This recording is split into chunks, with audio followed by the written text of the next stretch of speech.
درود پاک کب کب کہاں کہاں اور کیسے کیسے کام آتا ہے۔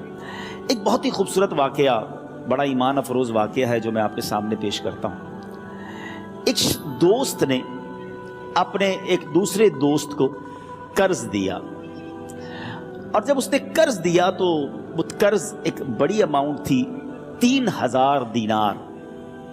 وہ ٹائم آ گیا جب اس ٹائم وہ قرض لینے کے لیے اپنے دوست کے پاس گیا کہ بھائی مجھے میرے پیسے واپس دو، تو اس نے کہا کہ پیسے تو نہیں ہے میرے پاس، میں کولیپس ہو گیا ہوں، بزنس اب میرا ختم ہو گیا ہے، میں تمہاری رقم نہیں دے سکتا۔ اس نے ایک اور ٹائم دے دیا اسے کہ ٹھیک ہے اب اتنے وقت دنوں کے بعد میں دے دوں گا۔ وہ ٹائم بھی گزر گیا، اور جب وہ ٹائم بھی گزر گیا تو اس کے بعد اس دوست نے کہا کہ اب تو پیسے دے دو بھائی، میرا ٹائم پورا ہو گیا ہے۔ پھر نہ دے سکا ٹائم۔ آخر کار معاملہ جو ہے وہ کورٹ میں چلا گیا، قاضی کے پاس چلا گیا۔ اب قاضی نے جس کو پیسے دینے تھے اس کو بلایا اور کہا کہ بھائی آپ کو اس کے پیسے دینے ہیں؟ کہتا ہے ہاں پیسے تو دینے ہیں۔ تو کہا پھر دیتے کیوں نہیں ہو؟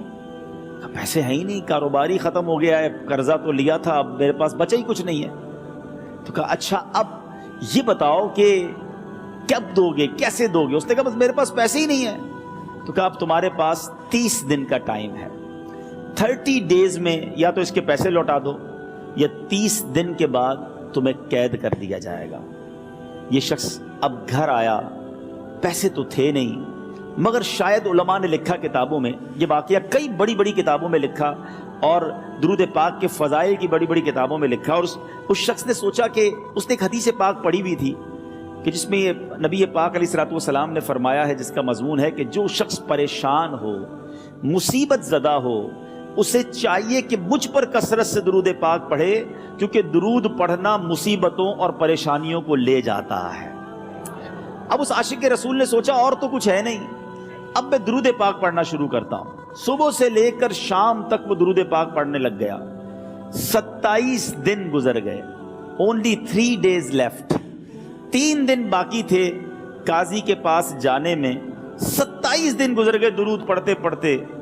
جب 28ویں رات آئی تو آنکھیں تو بند ہوئیں، مگر خواب میں اسے ایک آواز آئی، گھبراؤ نہیں، تمہارا قرضہ ادا کر دیا جائے گا، تمہارا مسئلہ سالو ہو جائے گا۔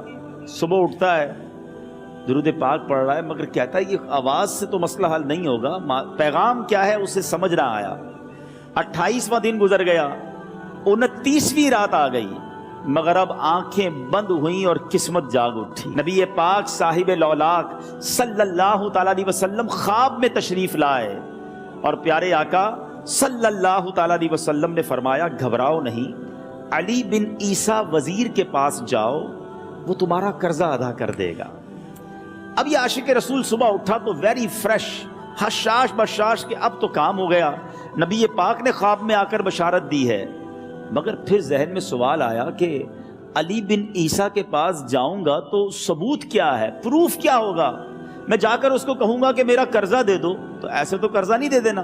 اور میں نے اس کو کہا کہ مجھے نبی پاک نے خواب میں کہا ہے، اور اس نے اگر مجھ سے کوئی نشانی مانگی تو میں نشانی کیا دوں گا؟ آخری دن تھا، 29واں دن تھا، وہ بھی درود پڑھتے پڑھتے گزر گیا۔ 30th نائٹ آ گئی، صبح وہ دن ہے جب عدالت میں جانا ہے۔ اب اس رات پھر نبی پاک علیہ الصلوۃ والسلام خواب میں تشریف لائے، اور آقا علیہ الصلوۃ والسلام نے فرمایا کہ علی بن عیسیٰ وزیر کے پاس جاؤ، وہ تمہارا قرض ادا کر دے گا۔ کہ حضور چلا تو جاؤں گا، لیکن اگر وزیر نے مجھ سے کوئی نشانی طلب کی تو میں کیا جواب دوں گا؟ پیارے آقا علیہ الصلوۃ والسلام نے کمال کا ارشاد فرمایا کہ علی بن عیسیٰ سے کہنا کہ تم روزانہ فجر کی نماز کے بعد 5000 بار درود پاک پڑھتے ہو، یہ راز فقط تم جانتے ہو اور تمہارا رب جانتا ہے۔ اب یہ جب صبح اٹھا تو ایک نشانی بھی مل چکی تھی۔ عدالت میں جانے سے پہلے وزیر کے دربار میں پہنچ گیا، اسے یہ ڈر تھا کہ آج پیسے نہ لوٹائے تو سزا ہو سکتی ہے۔ جب وزیر کے دربار میں پہنچا تو وزیر اپنے مشیروں کے ساتھ بیٹھا تھا۔ کہا مجھے آپ سے بات کرنی ہے۔ کہا بتاؤ کیا بات کرنی ہے؟ کہا میں ایک پیغام لایا ہوں آپ کے لیے۔ اچھا کس کا پیغام لائے ہو؟ کہا میں نبی پاک جناب محمد مصطفیٰ صلی اللہ تعالیٰ علیہ وسلم کا پیغام لایا ہوں۔ وہ عاشق رسول وزیر تھا، کہتا ہے بتاؤ میرے آقا نے کیا پیغام دیا ہے؟ کہا حضور میں 3000 دینار کا مقروض ہوں، آج آخری دن ہے اور میرے آقا نے مجھے بشارت دی ہے کہ آپ سے کہوں کہ آپ میرا قرض ادا کر دیجئے۔ علی بن عیسیٰ کہتا ہے کوئی ثبوت ہے آپ کے پاس؟ ہے کوئی دلیل بھی ہے آپ کے پاس؟ میں کیسے مان لوں کہ آپ کو نبی پاک علیہ الصلوۃ والسلام نے بھیجا ہے؟ عاشق رسول کہتا ہے خالی ہاتھ نہیں آیا، میرے آقا نے مجھے دلیل بھی عطا فرمائی ہے، مجھے ایک ایویڈنس بھی دیا ہے، اور پروف یہ ہے حضور کہ آپ روزانہ صبح فجر کی نماز کے بعد نبی پاک صلی اللہ تعالیٰ علیہ وسلم کی بارگاہ میں درود و سلام کا نذرانہ پیش کرتے ہیں۔ جب تک 5000 کا عدد پورا نہیں ہوتا آپ اس وقت تک کسی اور سے بات نہیں کرتے، اور اے وزیر صاحب یہ رات صرف آپ کو پتا ہے اور آپ کا رب جانتا ہے۔ اللہ اکبر! وہ وزیر تو جس کو کہے نا جھوم اٹھا، ایسا عاشق رسول وزیر تھا جو روزانہ صبح 5000 درود پڑھتا ہو، اس کی تو عید ہو گئی نا۔ وہ کہتا ہے مرحبا یا رسول اللہ، میرے آقا نے میرے درود قبول کر لیے، اس سے بڑھ کر میرے لیے سعادت کیا ہوگی۔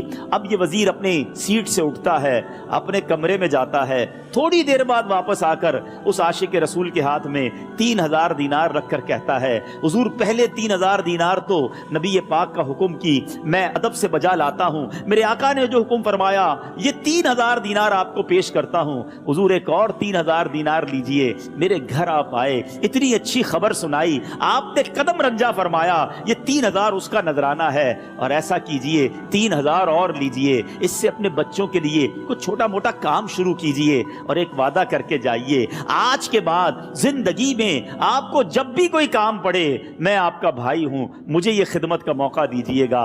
اللہ اکبر! وہ مقروض جو ایک رات پہلے 3000 دینار کا مقروض تھا، ہو سکتا ہے اس کے بیک آف مائنڈ یہ بھی چل رہا ہو کہ اب شاید کل میں نے جیل میں جا کر عدالت میں جا کر گرفتاری دے کر جیل میں جانا ہے، مگر اب 9000 دینار ہاتھ میں ہیں۔ عاشق رسول جھومتا ہوا نبی پاک کی یاد میں گھومتا ہوا اب عدالت میں پہنچا۔ عدالت میں everybody expecting over there کہ آج اس نے آنا ہے اور آ کر کہنا یہی ہے کہ پیسے تو نہیں ہیں، گرفتار کر لو، مگر جا کر اس عاشق رسول نے 3000 دینار جج صاحب کے ہاتھ میں رکھ دیے۔ قاضی کہتا ہے پہلے تو یہ بتاؤ پیسے آئے کدھر سے؟ تم تو کہتے تھے غریب ہوں، تم تو کہتے تھے کاروبار نہیں ہے، ایک مہینے میں اتنی بڑی رقم کا انتظام کیسے ہو گیا؟ سبحان اللہ! اس عاشق رسول نے گویا زبان حال سے یہ کہا ہوگا کہ یہ تو کرم ہے ان کا، ورنہ مجھ میں تو ایسی بات نہیں، اتنا دیا سرکار نے مجھ کو، اتنی میری اوقات نہیں۔ اس نے وہ پورا واقعہ بھری عدالت میں سنا دیا۔ اللہ اکبر! میرے پیارے اسلامی بھائیوں ذرا سوچو پہلے زمانے میں کیسے عاشقان رسول ہوا کرتے تھے۔ وہ جج، وہ قاضی بھی کیسا سرکار علیہ الصلوۃ والسلام کا عاشق تھا۔ اپنی سیٹ سے اٹھتا ہے، بھرے دربار میں، بھری عدالت میں، وہ اپنے چیمبر میں، اپنے کمرے میں جاتا ہے، اور تھوڑی دیر بعد واپس آ کر اس کے ہاتھ میں بھی 3000 دینار ہیں، اور وہ 3000 دینار جو ہے وہ اس عاشق رسول کے ہاتھ میں رکھتا ہے کہ سارا ثواب علی بن عیسیٰ کیسے لے جائے، میں بھی تو نبی پاک کا غلام ہوں، میں تمہارا قرضہ میں ادا کرتا ہوں۔ اچھا، اب ایک اور عجیب سینیریو یہ بن گیا کہ جس نے کیس کیا تھا، جس نے دعویٰ کیا تھا، وہ بھی یہ سارا منظر دیکھ رہا تھا۔ کہتا ہے جج صاحب ذرا رکیے، میں بھی اپنے آقا کا امتی ہوں، اور ایک کام کیجئے قلم کاغذ منگوائیے، اس عاشق رسول کا قرضہ ہی میں معاف کر دیتا ہوں۔